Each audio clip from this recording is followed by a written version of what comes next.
কিশোরগঞ্জে দালালের খপ্পরে পড়ে সহায় সম্বল হারিয়ে মানবেতর জীবনযাপন করছে বিদেশ যাওয়ার স্বপ্নে বিভোর ৫টি দিনমজুর পরিবার। কুয়েত পাঠানোর কথা বলে জাল ভিসা দিয়ে তাদের কাছ থেকে ৩২ লাখ টাকা হাতিয়ে নিয়েছে হেলাল উদ্দিন সাধির নামে স্থানীয় এক দালাল। প্রতারণার শিকার হয়ে টাকা চাইতে গিয়ে শারীরিক নির্যাতনের শিকার হয়েছেন এক ভুক্তভোগী। এদিকে আইনি সহায়তায় ভুক্তভোগীদের পাশে থাকার আশ্বাস জনশক্তি ও কর্মসংস্থান কর্মকর্তার। কিশোরগঞ্জ থেকে ফয়জুল ইসলাম পিঙ্কুর পাঠানো তথ্য ও চিত্রে ডেস্ক রিপোর্ট। ঢাকায় ক্ষুদ্র ব্যবসা করে জীবিকা নির্বাহ করতেন কিশোরগঞ্জের ইটনা উপজেলার লাইমপাশা গ্রামের মৃত লিয়াকত আলীর ছেলে শরীফ মিয়া। পাশের করিমগঞ্জ উপজেলার নিয়ামতপুর গ্রামের হেলাল উদ্দিন সাধির তাকে কুয়েতে পাঠানোর প্রস্তাব দেয়। সরল বিশ্বাসে শরীফ তার চাচাতো ভাই ভাগ্নে সহ একই পরিবারের ৫ জন মিলে সাধিরের হাতে তুলে দেন পাসপোর্ট সহ ৩২ লাখ টাকা।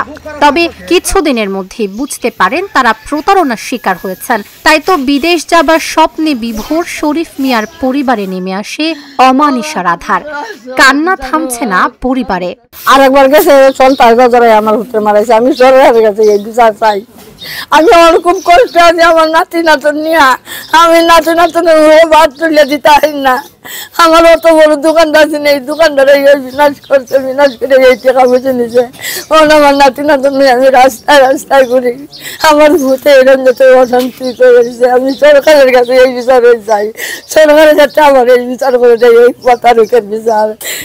অত ভাই বুগায় আমার আম্মা ডাকে, আমার ভূতের ভাই ডাকে, অত ভাই বুগায় বুগায় চাই আমার হতে বলে চলবো না। আমার করছে টাকা পয়সা বিদেশে ব্যবহার আমরা টেহা দিছি, তারা বিশ্বাস করে দিছি। দেওয়ার পরে আমরা তো একটা মায়ের দিব কেউ ভাবতে পারছি না। অন এই আজকে না কালকে বসুন এমন আজকে ২-৩ মাস ধরে কোন খবরে আমরা লয় না। ফোন দিলে ফোনও ধরে না। এই সে আমার ভাই একজন গায়ে টাকা দিয়া তারে গেলে ওই ধরে মারে এই সে করে টাকা ২-২০,০০০ না দেয় তো তোর এখন মারে ফালাতেই যাই মুখা অমুক কান লয়ে যায়। কোনো খোঁজ খবর আমরা তার পাই না। হেলাল উদ্দিন সাদিরে আমরা ৭ লাখ টাকা পয়সা লয়ে গেল। সরকারের কাছে আমরা আবেদন জাল ভিসা দিছে, জাল ভিসা দেওয়া নতুন আমরা যাইতাতে দিনার বিদেশ। আমরা কি করতাম? সরকারের কাছে আমরা এই আবেদন আমরা টেহারা যেতে সূক্ষ্মভাবে বিচার পাই, আমরা টেহারা আমরা আত্ম যেতে হয়। হ্যার বাসায় বইয়া হ্যার ছেলে আছে, এর পরিবার আমাদের সামনে আইছে না, মানে ছেলেরা আইছে। এরপরে ওখান যে টাকা বা এই বিদেশ যাওয়ার জন্য যে ভিসাগুলো দিছে সব ডুপ্লিকেট। পরে আমরা জিজ্ঞাসা মেয়ে তুমি ডুপ্লিকেট ভিসা লাই এই ধরনের করলাই আমরা বিদেশ আমরা কইছে কিটা কইছে চাচা আপনারা এলাকার গিয়ে মিললা আমার ভিসা ডুপ্লিকেট না, আপনারা এলাকার গিয়ে মিললা আপনারা এলাকার মই মুরব্বী লইয়া সব কিছু এই যারা আমার যে প্রতারণা করছে আমরা এখন প্রতারণা করছি, হ্যাঁ প্রতারণা এখন আমরা দেখাইতেছে। এখন খুবই কষ্টের দিনগুলা যাইতেছে, যেগুলা বলার বাহিরে। অনেক একবেলা খাইলে একবেলা খাওয়ার মতো পরিস্থিতি নেই, খুবই অভাবে সংসার চলতেছে। সমস্যা হইলো আমরা ভিসা হইলো জাল ভিসা, এক্ষেত্রে জাল ভিসা দিয়েছে আমরা এখন দেখলাম আমরা টাকা পয়সা সব নিচে তা আমরা দেখা সাক্ষাৎ কারণে গেলে আরো মারপিট করে। আমরা এটা বিচার চাই। আমরা অনেক ক্ষতিগ্রস্ত ঋণ ফিন করে নিতেছি, আমরা গরিব মানুষ, আমরা বাড়িঘর দেখলে আপনারা বুঝতে পারেন আমরা কি অসহায়। হেলাল উদ্দিন সাধির কুয়েতের ওয়েল কোম্পানিতে চাকরির ভিসা দেওয়ার কথা বলে লাইমপাশা গ্রামের শরীফ মিয়া, মোশাররফ হোসেন, বাবলু মিয়া, লুসা মিয়া ও সানাউল করিমের কাছ থেকে ৩২ লাখ টাকা নেয়।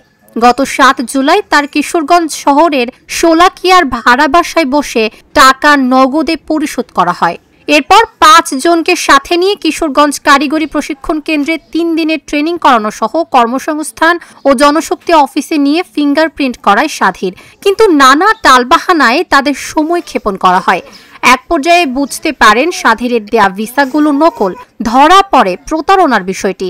এ অবস্থায় টাকা ফেরত চাইতে কিশোরগঞ্জ সদরে এলে অপহরণ করে মারধর করা হয় শরীফকে। এরপর থেকে লাপাত্তা সাধির। এ ঘটনায় অফিসের কেউ জড়িত থাকলে ব্যবস্থা নেওয়ার আশ্বাস কিশোরগঞ্জ কারিগরি প্রশিক্ষণ কেন্দ্রের অধ্যক্ষের।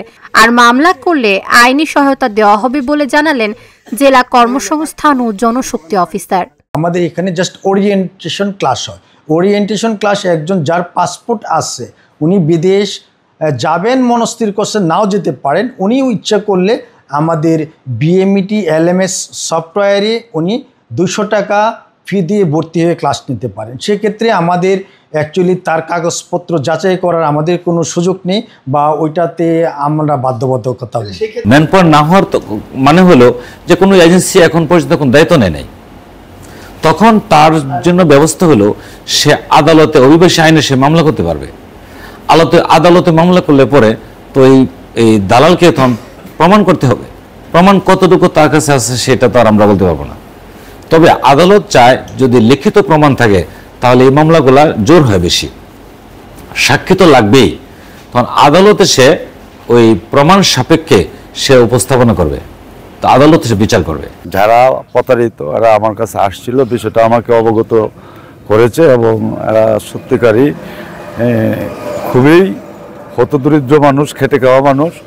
এদেরকে এরা যেভাবে বিষয়টা আমার এখানে উপস্থাপনা করছে, এটা বিষয়টা আমিও মানে হতভম্ব হয়েছি। আমিও তাদেরকে বলছি বিষয়টা যাতে আইনগত ব্যবস্থা নেওয়া হয়, এটা আইনগত ব্যবস্থা নিতে গিয়ে আমাদের যতটুকু সহযোগিতা করার প্রয়োজন আমরা করব, আমি তাদেরকে এই কথাটুকু বলে দিয়েছি। ঘটনার পর থেকে এলাকা ছেড়ে পালিয়ে যাওয়ার অভিযুক্ত হেলাল উদ্দিন সাধিরের সঙ্গে যোগাযোগ করা সম্ভব হয়নি, তার পরিবারের লোকজনকেও পাওয়া যায়নি। Dhaka journal news desk.